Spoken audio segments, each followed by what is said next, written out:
Welcome back. Well, it's time now for a look at your social media trends for this week. And with me in studio, Mekuto from our digital team. Dini, welcome. Thanks for joining us. Thanks, Natasha. All right, so we have to start with one of the biggest topics this week, obviously the election results. What were some of the talking points and the main hashtags? Well, on this one, there was the issue of those lady protesters, the silent protest, Kwezi. And there was also the issue of coalitions that also came up. And people just started talking about it after the day of the elections from about the 4th. Yeah, even before all the results were fully out, people were talking about this issue of coalitions. So it got people excited, I think, probably because the ANC seemed to be losing its power, especially in these 3 key metros in Gauteng. So people were talking on that, and we actually collected stats on how this generated a lot of interest on Twitter specifically. And I think over a period of 3 days, the hashtag got about 140,000 tweets. Per minute, at its peak, it had about 180 tweets per minute. Wow. So it generated a lot of interest from the people, you know. And as you know, we were working there, and it got people talking, really. Yeah. And now through this week, how's that traffic been?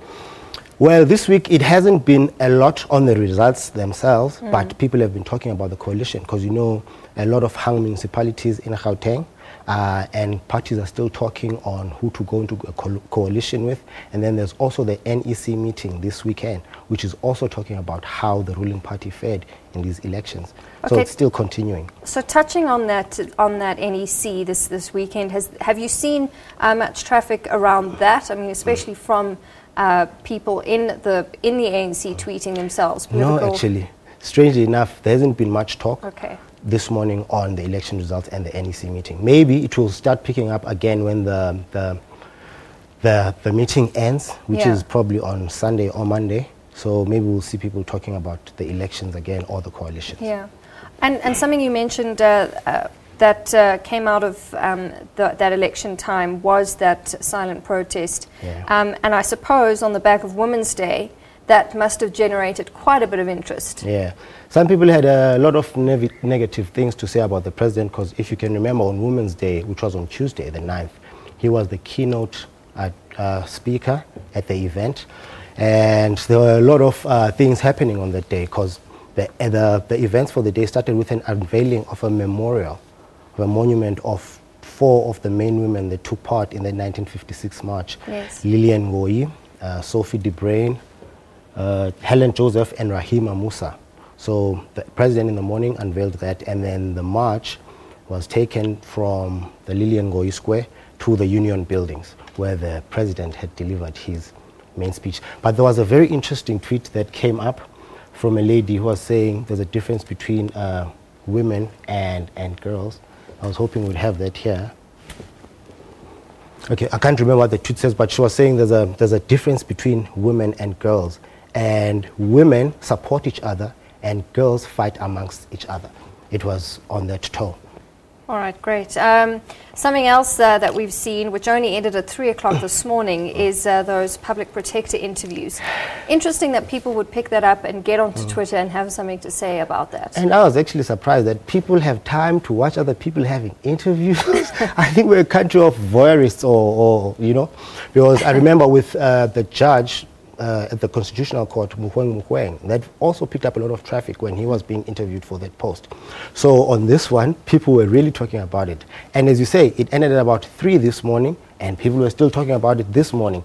But they had a lot of positive things to say about Busisiwe Mkhwebane. And a lot of people saying they like her, they hope she can be the next public protector. Also a lot of positive things to say about Sifiso Mkhwebane. Sifiso Mkhwebane. And Judge Desai, unfortunately, generated a lot of negativity because there were a lot of negative things, and the accusation that happened in a foreign country about him raping a person. So, yeah, things weren't looking good for him.